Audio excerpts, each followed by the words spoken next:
Bonsoir à tous. Je regarde cette assemblée et je vois beaucoup de jeunes. Amen. Je crois que les jeunes sont mis à l'honneur. Et ce qui se passe dans cette réunion se passe aussi avec dans nos églises françaises. On n'a plus beaucoup d'anciens. Donc le peu qu'on a au milieu de nous comme anciens, il faut les honorer, il faut les respecter. Les frères qui dirigent la mission, vous les connaissez, c'est donc les frères anciens, Tarzan, Marlo, Jimmy, Paillon qui est parti près du Seigneur. Mais je veux dire, maintenant on a tout récemment compté les anciens de plus de 50 ans de ministère. Dans notre mission, il y en a à peu près 8. Alors qu'avant, c'était parsemé. On a pensé à des frères anciens qui sont dans le monde espagnol, Chirec, aussi dans le monde voyageur, Rome. On les a tous comptés, on a à peu près une petite dizaine, quoi. Donc c'est vrai que la relève, on est fiers de nos enfants, on est fiers de notre jeunesse. Moi je suis fier de mes enfants, comme vous l'êtes aussi avec de vos jeunes. Et quel bonheur de savoir que nos enfants ont enclenché le pas de l'évangile. Quelle grâce de Dieu. Amen. Quel privilège. Quel privilège que nous avons des frères qui s'occupent de la jeunesse, qui s'occupent des réunions, qui prient avec les jeunes. C'est leur ministère, aux frères, ils ont reçu ce service-là, et que Dieu soit béni, parce qu'on fait aussi des réunions de jeunesse, on fait des rallyes de jeunesse, on va partout, on essaye d'exercer le ministère. Mais quel privilège de savoir que nos jeunes sont encadrés par des comités de jeunesse, par des rallyes de jeunesse, dans cette salle aussi avec, c'est la même chose. Quel bonheur, quel privilège. En France, c'est vrai, nous le voyons dans toutes nos églises, les églises sont pratiquement des églises qui sont jeunes. Nous bénissons Dieu que les retrouvailles vont se faire dans pas longtemps, le Seigneur est à la porte. Amen. Et nous bénissons Dieu pour la réunification du corps du Christ, avec l'enlèvement de l'Église, bien sûr. Gazo nous en a touché un petit mot aujourd'hui.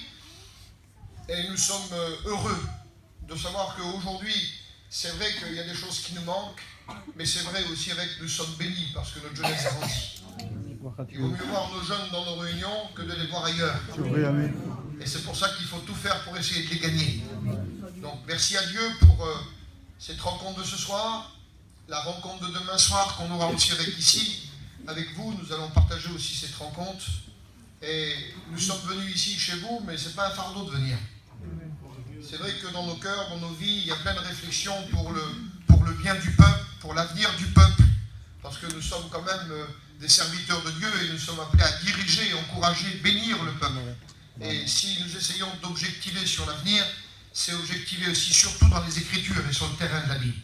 Donc nous n'essayons pas de faire ce que nous pensons, ce que nous croyons, mais nous essayons de faire pour le mieux harmoniser selon les véritables Écritures et non pas selon nos pensées. Donc nous sommes heureux, contents de pouvoir faire des réunions parmi les Catalans, parmi les Roms, parmi les Gardés, parmi les Espagnols. On n'a pas un ministère pour les Roms, on n'a pas un ministère pour les Espagnols, on a un ministère qui est le ministère de Jésus, il est universel. Donc on n'est pas là pour faire de ségrégation, au contraire, nous vous aimons, nous parlons souvent de vous, soit avec Maël et les autres, et vous nous donnez aussi beaucoup de soucis, mais nous sommes contents devant Dieu de pouvoir s'occuper, même si nous sommes des fois dans des bureaux, ou nous sommes dans des discussions, mais nous discutons toujours pour le bien de ce peuple. Et jamais le contraire. Toujours pour l'unification et la bénédiction. Donc que Dieu nous bénisse, vous et moi, vous et nous, ensemble, que nous soyons bénis dans un objectif de Dieu et rien d'autre. Que Dieu vous bénisse. J'aimerais dire une petite expérience concernant la Roumanie. Lorsque nous sommes arrivés en Roumanie, dans les premiers jours, les premiers mois, nous avons distribué des Bibles, des Nouveaux Testaments à des jeunes qui étaient assis devant. On prêchait à leurs parents et eux, ils étaient assis devant. Et ces jeunes à qui nous avons donné des Nouveaux Testaments, aujourd'hui, c'est eux qui dirigent le pays de la Roumanie. Ils sont devenus des serviteurs de Dieu, des vaillants serviteurs de Dieu. Ils sont responsables de quelques petites églises en Roumanie. Récemment, nous avons essayé de fouiller dans les tiroirs de la mission des églises, des frères qui ont donné donc des offrandes, et nous avons construit encore une église en Roumanie il n'y a pas tellement longtemps, une église toute neuve, Ils ont mis leur petit feu à bois dedans. Ils ont passé une hiver exceptionnelle. Ils nous ont envoyé tout plein de photos, tout plein de choses, de quelle façon les choses se passent là-bas. Il n'y a pas tellement longtemps on y a été, mais aujourd'hui, c'est des très jeunes qui dirigent le pays. Donc nous pouvons faire confiance à nos jeunes. Si le Seigneur est avec eux, c'est une affaire qui va marcher.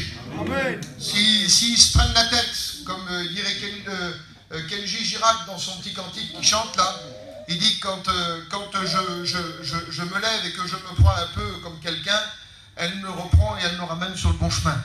Donc nous avons besoin d'être amenés sur le bon chemin comme on se prend la tête. Et heureusement qu'il y a nos familles qui sont là pour veiller sur nous, mais heureusement que le Seigneur est là aussi avec. Moi, je ne dois pas me prendre la tête. Les jeunes ne doivent pas se prendre la tête, et surtout pas se crâner, pas se faire voir.